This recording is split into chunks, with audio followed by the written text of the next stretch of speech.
আসসালামু আলাইকুম প্রিয় শিক্ষার্থীরা। নবম ও দশম শ্রেণীর বিজ্ঞান বিভাগের শিক্ষার্থী যারা আছেন, আপনাদের হায়ার ম্যাথের 1.2 এর আমরা ফাংশন পার্টটুকু আজ আলোচনা করব।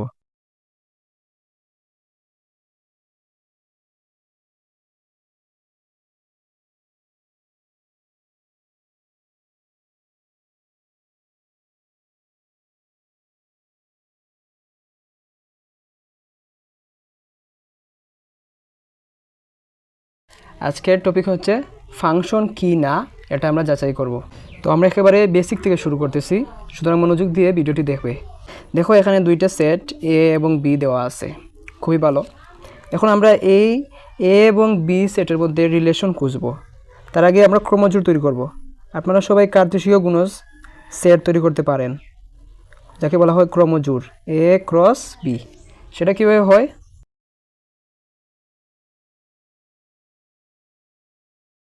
ক্রমজোড় কীভাবে করতে হয় জানো তো সবাই? এই যে প্রথমে 1 4, তারপর 1 6, তারপর এই দুইটা উপাদান শেষ। এখন 2 দ্বারা 2 4, 2 দ্বারা 6, 2 6, তারপরে আছে আপনার 3 4, 3 6, সবার শেষে একটি সেকেন্ড ব্র্যাকেট দিতে হয়। এখানে সেটের উপাদান সংখ্যা কয়টি? এখানে 3টা, এখানে 2টা, তাহলে 3 দুগুণা 6, তাহলে এখানে আমরা 6টি উপাদান মোট পেয়েছি এখানে। আচ্ছা, এইটা আমরা কী বের করছি? এটা আমরা বের করছি, এটা দুইটা সেটের সম্পর্ক ক্রমজোড় বের করছি। ওকে, এখন যদি এই ক্রমজোড়ের মধ্যে কোনো বিশেষ সম্পর্ক দিয়ে দেয়, অর্থাৎ রিলেশন দিয়ে দেয়, কোনো নির্দিষ্ট একটা সম্পর্ক দিয়ে দেয়, ধরো সম্পর্ক তোমরা সবাই জানো এভাবে দিতে পারে y = 2x, বিভিন্ন ধরনের সম্পর্ক তারা দিয়ে দেয়। তো y = 2x, অর্থাৎ এখান থেকে আমরা সবগুলো মান নিতে পারবো না আমাদের এই অন্বয়ের জন্য। এখন আমরা অন্বয় নির্ণয় করব। অন্বয়, তো আমাদের অন্বয় বা রিলেশন নির্ণয় করতে এখন কি করতে হবে? আমাদের এই সম্পর্কের উপর ফোকাস করতে হবে। এখানে কি লেখা আছে?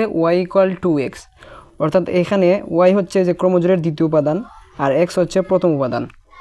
তো এখানে y হচ্ছে 2x, অর্থাৎ দ্বিতীয় উপাদানটা x প্রথম উপাদানের দ্বিগুণ হতে হবে। এখানে দেখো 4, এখানে আছে 1, তাহলে x এর দ্বিগুণ অর্থাৎ 1 এর দ্বিগুণ হচ্ছে 2, এখানে 2 নাই কিন্তু, তাহলে এটা আমরা এখানে অন্য হিসেবে আনতে পারবো না। 1 6, 1 এর ডাবল 2, এখানে 6 আছে, তাহলে এটাও হবে না। এটা দেখো 2 এর ডাবল হচ্ছে 4, তাহলে এই শর্ত মতে আমরা এটা নিতে পারি 2 4। তারপর দেখেন 2 6 নেওয়া যাবে না, 2 দ্বিগুণ হচ্ছে 4, তারপর হচ্ছে 3 দ্বিগুণ হচ্ছে 6, হবে না। তারপর 3 6, এটা আবার নেওয়া যাবে, আমাদের শর্ত মতে এটা নেওয়া যাবে। সো এইটা হচ্ছে আমাদের অন্বয় বা রিলেশন নির্ণয় করা হলো। তাহলে প্রথমে আমরা দুইটা সেট পাইছি, সেট থেকে আমরা ক্রমজোড় নির্ণয় করছি, ক্রমজোড় থেকে একটা সম্পর্ক প্রয়োগ করে আমরা অন্বয় বা রিলেশন পাইছি।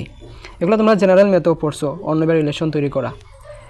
এখন আমরা আর বিস্তারিত এখানে গেলাম না এদিকে।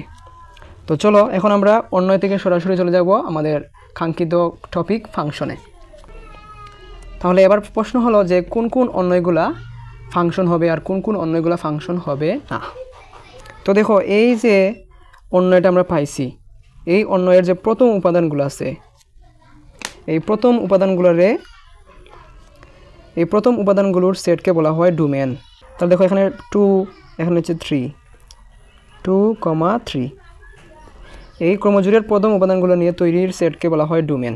আর রেঞ্জ বুঝতে পারছো কি হবে? রেঞ্জ হচ্ছে দ্বিতীয় উপাদানগুলি নিয়ে তৈরি সেট 4 এবং 6। আমরা কীভাবে বুঝবো এটা ফাংশন কি না? তাহলে দেখো এখানে প্রথম যে উপাদানগুলো 2 এবং 3, এই দুইটা কি সেম হয়েছে? 2 3 কি সেম? তাহলে একই উপাদান কিন্তু একাধিকবার আসেনি, অর্থাৎ দুইটা ভিন্ন উপাদান আমরা পাইছি ডোমেনের মধ্যে। সুতরাং এই অন্যটা একটা ফাংশন। তাহলে ফাংশনের শর্ত কি? এখানে ফাংশনের শর্ত হইল এই ভিন্ন ভিন্ন ক্রমজোড়ের প্রথম উপাদানগুলো ভিন্ন ভিন্ন হতে হবে, অর্থাৎ ডোমেনের এখানে সেম মান থাকবে না। তো আমরা এই প্রশ্নটি এখন সলভ করি। দেখো এখানে বলতেছে এস একটি অন্বয়, এই অন্যটি ফাংশন কি না। তোমরা সহজে এটা দেখে বুঝতে পারছো যেখানে প্রথম উপাদানগুলো সেম না, 1, 5, 8 এগুলো সেম না, ভিন্ন ভিন্ন, তাই অবশ্যই এটা ফাংশন। আচ্ছা, তবুও আমরা এখানে সুন্দর করে লিখে দিতে হবে। চাইলে তোমরা চিত্রের সাহায্যে দেখাতে পারো। দেখো কীভাবে দিতে হয়। তো এইভাবে দুইটা চিত্র এঁকে নিবা। এখানে 1, তারপর আছে 5, তারপর আছে 8, আর এদিকে আছে রেঞ্জের সেট 5 A B। ওকে, তো এই সেটটা হচ্ছে প্রথমগুলো নিয়ে আমরা তৈরি করছি, সুতরাং এটা হচ্ছে ডোমেনের সেট, আর এটা হচ্ছে রেঞ্জের সেট। তো আমরা এখন প্রতিচ্ছবি দিব, প্রতিচ্ছবি আঁকবো। এই যে 1 থেকে 5 রিলেশন, তারপরে 5 to A, তারপর 8 to B। তো দেখো এখানে প্রত্যেকটা ক্রমজোড়ের একটা একটা করে প্রতিচ্ছবি আছে এবং তাদের প্রথম উপাদানগুলো ভিন্ন ভিন্ন, তাই অবশ্যই এটা একটা ফাংশন। বাংলা লিখে দিতে পারো যেখানে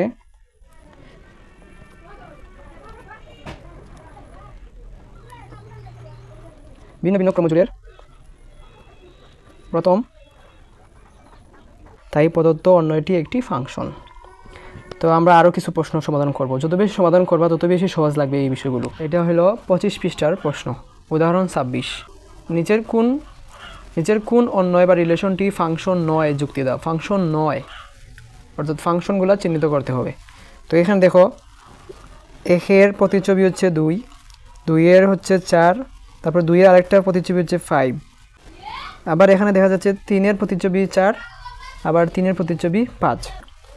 একটা ইনপুটের জন্য দুইটা আউটপুট পাওয়া সম্ভব নয়, অর্থাৎ একাধিক আউটপুট পাওয়া সম্ভব নয়।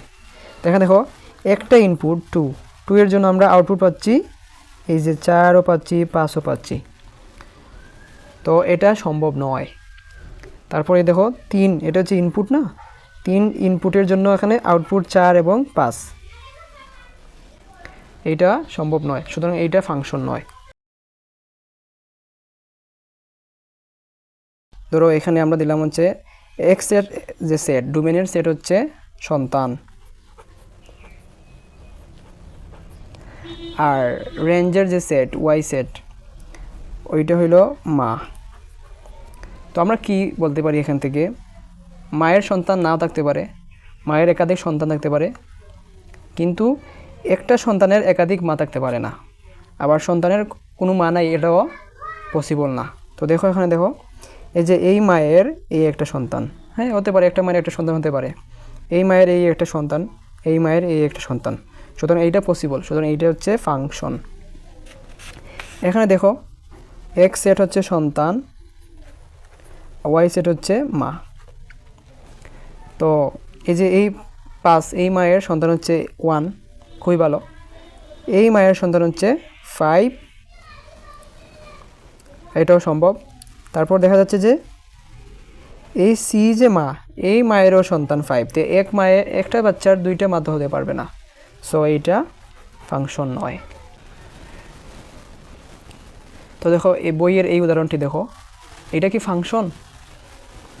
এখানে ভিডিওটি পজ করে একটু চিন্তা করো, তারপর আমার সাথে মিলিয়ে নাও। ওকে, তো দেখো এই মায়ের এই একটা সন্তান পসিবল, এই মায়ের কোনো সন্তান এদিকে নাই, এটা পসিবল, মায়ের সন্তান না থাকতে পারে, নিঃসন্তান মা। তারপর 7-এর সন্তান হচ্ছে 2, এই যে 8 মায়ের সন্তান হচ্ছে 3, সো এইটা হচ্ছে ফাংশন, এইটা ফাংশন। কিন্তু যদি এখানে কোনো একটা উপাদান খালি থাকতো এইভাবে, তাহলে কিন্তু এটা ফাংশন হইতো না, কারণ সন্তানের অবশ্যই মা থাকতে হবে। যেমন আমি একটা উদাহরণ দিই, এখানে ধরো যে এখানে আমি দিলাম 5, তো এখান থেকে কোনো তীর চিহ্ন দিকে যায় নাই, রিলেশন যায় নাই, তো 5-এর মা কই, এখানে তো মা নাই 5-এর, সুতরাং এইটা ফাংশন হবে না, তখন সেটা আর ফাংশন হবে না। ফাংশন কি না, দেখো 8-এর সন্তান হচ্ছে 1, তারপর 2-এর সন্তান হচ্ছে 2, তারপরে 3, এটা পসিবল, কারণ একজন মায়ের দুইটা সন্তান হতে পারে। আবার ফাংশনের ভাষায় বলতে গেলে একাধিক ভিন্ন ইনপুটের জন্য একটি আউটপুট আসতে পারে, এটা পসিবল। পৃষ্ঠার এই উদাহরণটা দেখো, এইটা অবশ্যই একটা ফাংশন, কারণ দেখো একটা ইনপুটের জন্য একটা আউটপুট। ওকে, একাধিক ভিন্ন, অবশ্যই মনে রাখবে ভিন্ন, একাধিক ভিন্ন আউটপুটের জন্য একটা ইনপুট, একাধিক ভিন্ন আউটপুটের জন্য একটি ইনপুট, একাধিক ভিন্ন আউটপুটের জন্য একটি আউটপুট, এটা সম্ভব। এটা পসিবল। সো এটা হচ্ছে ফাংশন। আমি পরে বহুপদীর মাধ্যমে এক্স স্কোয়ার এভাবে এক্সের সহায়তায় আমরা ফাংশন আলোচনা করবো একটু পরে, আগে এগুলো শেষ করে নেই। পৃষ্ঠা 26 একটা কাজ দিছে যে ফাংশনের মান দিয়ে দিছে এখানে। অন্যটি কি ফাংশন? ডোমেন ও রেঞ্জ নির্ণয় করো, সম্ভব হলে এফ এর জন্য একটি সূত্র নির্ণয় করো। তো তোমাদের জন্য এইটা হোমওয়ার্ক থাকলো, তোমরা অবশ্যই এটা করে নিবা। চাইলে কমেন্ট বক্সে আমাকে জানাতে পারো। 27 পৃষ্ঠায় একটা কাজ দিছে, নিচের কোন অন্যটি ফাংশন নয় যুক্তি দাও। এই যে এটা অবশ্যই ফাংশন, একটা উপাদানের জন্য একটা উপাদান আউটপুট, একটা ইনপুট একটা আউটপুট, সো এটা ফাংশন। এখানে এটা কি ফাংশন হবে? এখানে দেখো 9, এটা যদি মা হয় এটা সন্তান, তাহলে 9-এর জন্য সন্তান হচ্ছে 8, আবার 1-এর জন্য সন্তান 8। এটা সম্ভব নয়, একটা সন্তানের 3টা মা হতে পারে না। এইটা কি? এইটাও একটা ফাংশন হবে অবশ্যই, এইটা অবশ্যই একটি ফাংশন। তো এখানে আরও কিছু কাজ দিছে, আমরা এগুলো প্রত্যেকটা কাজ এবং প্রত্যেকটি অঙ্ক পার্টের আমরা শেষ করব অবশ্যই, কোনো একটি অঙ্ক আমরা বাদ রাখবো না। আস্তে আস্তে সবগুলো অঙ্ক আমরা ধাপে ধাপে করব। তো আজকে আর একটু বেসিক আলোচনা করে নিই। ডোমেন, কোডোমেন, রেঞ্জ, এই 3টা জিনিস একটু সামান্য আলোচনা করব। আগামী দিন বিস্তারিতভাবে আমরা ডোমেন নির্ণয় করা শিখব। তো দেখো, আমরা একটা মাত্র প্রশ্ন ব্যবহার করে এখানে ডোমেন, কোডোমেন, রেঞ্জ এই সবগুলো আমরা আজকে শিখে ফেলব। ডোমেন নিয়ে যদিও আমি আরেকটি ভিডিও দিব বিস্তারিতভাবে, তবু এখানে কিছু বলে নেই। দেখো, ডোমেন হইল সেই সমস্ত এক্সের মান যেগুলা ফাংশনে বসালে ফাংশনটি সংজ্ঞায়িত হয়, অর্থাৎ রেঞ্জ আসে, আউটপুট বের হয়ে আসে। ডোমেন কি? ডোমেন হইল এক্সের যেসব বাস্তব মানের জন্য এই ফাংশনটি সংজ্ঞায়িত হয়, অর্থাৎ ওয়াইয়ের মান পাওয়া যাবে, বাস্তব মান পাওয়া যাবে, তাকে বলা হয় ডোমেন। অর্থাৎ যে কোনো উপাদান আমরা এখানে নিয়ে আসতে পারবো না ডোমেন হিসেবে। তো দেখি আমরা এখানে কি কি বসাতে পারবো আর কি বসাতে পারবো না। ধরো এখানে আমরা এক্স হিসাবে, ইনপুট হিসাবে 1 নিয়ে আসলাম, তাহলে কি হইল?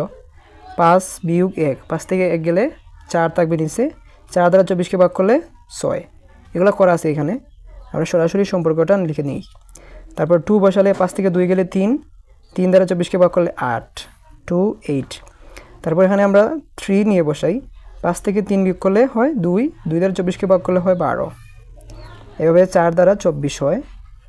আচ্ছা, তারপর দেখো এখানে যদি আমরা 5 নিয়ে এখানে বসাই তাহলে কি হবে? 5 বিয়োগ 5, তাহলে কি হলো দেখো তো, উপরে আছে 24 আর নিচে 5 বিয়োগ 5 24, 5 থেকে 5 গেলে কত হয়? 0। তো তোমরা সবাই জানো ভগ্নাংশের নিচে 0 হয় না। ভগ্নাংশের নিচে তোমরা ক্যালকুলেটর চাপ দাও, দেখবে যে অসংজ্ঞায়িত দেখাচ্ছে, এটা পসিবল না। তার মানে এখানে এক্স হিসেবে আমরা 5 নিতে পারবো না। সুতরাং এখানে 1 2 3 4 এই 4টাই হলো, এই 4টার জন্যই এই ফাংশনটি সংজ্ঞায়িত হয়, ওয়াই এর মান পাওয়া যায়, আউটপুট পাওয়া যায়। এই 5-এর জন্য ফাংশনটি ইনভ্যালিড হয়ে যায়। সুতরাং এই 5 এখানে ডোমেন হিসেবে কাউন্ট করা হবে না, এইটা ডোমেনে আসবে না। তাহলে ডোমেন কী কী পাইলাম? 1 2 3 4, 1 2 3 4। ওকে, এখন আসো রেঞ্জ। রেঞ্জ কি? এই যে 4টা আমরা পসিবল ডোমেন পাইছি 1 2 3 4, এই 4টা এখানে বসিয়ে বসিয়ে আমরা আরও 4টা রেঞ্জ পাইছি, তার আউটপুট পাইছি। এই আউটপুটগুলো হইল রেঞ্জ। 6 8 12 24, এগুলো হচ্ছে রেঞ্জ। তাহলে এইটা কই গেল? 0 কই গেল? 0 কি রেঞ্জ হবে না? না, কারণ হইল এখানে দেখো প্রত্যেকটা 1-এর প্রতিচ্ছবি 6, 2-এর প্রতিচ্ছবি 8, এখানে 0-র কোনো প্রতিচ্ছবি নাই, সুতরাং এইটা রেঞ্জ হিসেবে যাবে না। কোডোমেনটা এখানে আসবে। কোডোমেন হচ্ছে ওয়াই সিরিজ যা আছে সবাই, বাস্তব অবাস্তব সব। তাহলে কোডোমেন হবে 6 8 12 24 0, এই সবগুলো নিয়ে হচ্ছে কোডোমেন। তার মানে কি দাঁড়াইলো? কোডোমেনের 2টা অংশ, একটা হচ্ছে বাস্তব অংশ আর আরেকটা অংশ হচ্ছে আপনার অবাস্তব অংশ। বাস্তব অংশকে আমরা বলি রেঞ্জ, আর অবাস্তব অংশ তো অবাস্তব অংশেই কোডোমেন বলতে পারি। তো বাস্তব এবং অবাস্তব অর্থাৎ রেঞ্জ এবং অবাস্তব সব কিছু মিলাইয়া হচ্ছে কোডোমেন। তার মানে কোডোমেন হচ্ছে একটা সুপারসেট এবং এই সেটের একটা সাবসেট উপসেট হচ্ছে একটা রেঞ্জ। তো দেখো আমি আর একটু সামারি করি এখানে। ডোমেন ডিএফ, ডোমেন হচ্ছে এক্স এর যেসব বাস্তবায়নের জন্য ফাংশনটি সংজ্ঞায়িত হয়, অর্থাৎ set of all acceptable arguments. তারপর আছে রেঞ্জ, রেঞ্জ হইল set of all possible images of a given domain. এই ডোমেইনগুলোর যেগুলো সম্ভব ইমেজ, পসিবল ইমেজগুলো নিয়ে হচ্ছে রেঞ্জ। আর কোডোমেন কি? কোডোমেন হচ্ছে একটা সুপার সেট যেটা ওই রেঞ্জকে ধরে রাখে, ধারণ করে, অর্থাৎ super set. Codomain is a super said that contains the range. তো ফাংশনকে অনেক সময় একটা মেশিনের সাথে তুলনা করা হয় ফাংশনকে। এখানে ফাংশনের ইনপুট দেওয়া হয় এক্স এর মান, তারপর ইনপুটের জন্য এক একটা আউটপুট বের হয়ে আসে, আউটপুট। এই আউটপুটগুলোই হইল কোডোমেন। আর কোডোমেনের মধ্যে যেটা বাস্তব সেটা হচ্ছে রেঞ্জ, আর যে ইনপুট দিচ্ছি এই ইনপুটগুলো হচ্ছে আপনাদের ডোমেন। খ বা গ নং প্রশ্নে এইভাবে আসে যে এই প্রদত্ত রাশিটি একটি ফাংশন কি না, এই বহুপদীটা কি ফাংশন কি না। তো ফাংশন নির্ণয় করার জন্য যে প্রসেস আছে সেখানে এক্সের মান ধরতে হয়। তো সব মান তো আর এক্সের নেওয়া যায় না। তো আমরা ডোমেনের ক্লাসে এটা বিস্তারিত জানবো। একটু আগেও দেখেছি এখানে 5 নেওয়া যায়নি। তো এটা আমরা বিস্তারিত 5টা টাইপের অঙ্ক এখান থেকে আসে, এই ডোমেন নির্ণয় করা কোন কোন মান এক্সের নেওয়া যাবে। আগামী ক্লাসে আমরা এই 5টা টাইপের অঙ্ক অবশ্যই করব। তো সহজ করার জন্য আমরা এই উদাহরণটি বাদ দিয়ে একটা সহজ উদাহরণ নেই। ধরো ফাংশন এক্স ইকুয়াল দিছে আমাদের এক্স প্লাস 5। এটা সহজ উদাহরণ, এখানে এক্সের যে কোনো মান নাও, কোনো সমস্যা নাই। সো আমাদের কোনো প্যারা খেতে হবে না। সো ফাংশন এক্সকে আমরা ধরবো ওয়াই, ফাংশন এক্সকে ওয়াই ধরা হয়, আউটপুট ওয়াই সমান এক্স প্লাস 5, ওয়াই সমান এক্স প্লাস 5। এখন কী করবো আমরা, এক্সের কিছু বাস্তব মান আমরা বসাবো এখানে, 5টা 6টা 7টা, আপনাদের যতটা ইচ্ছা ততটা বসাতে পারবেন, কমপক্ষে 5টা। আমরা এক্সের মান বসিয়ে ওয়াইয়ের মান বের করব। তো এক্সের মান আমরা ধরলাম, প্রথমে 0 ধরি, 0 বা মাইনাস তো ধরতে পারো। ধরো আমি -5 বসালাম প্রথমে এক্সের মান, তাহলে -5 এখানে বসাও, -5 + 5 কত হইল? 0। তারপর ধরো আপনাদের -3 বসালাম, -3 এখানে বসালে -3 + 5 কত হবে? 2। তারপর এখানে আমরা বসালাম -1, তাহলে কত হইল? -1 + 5 হবে 4।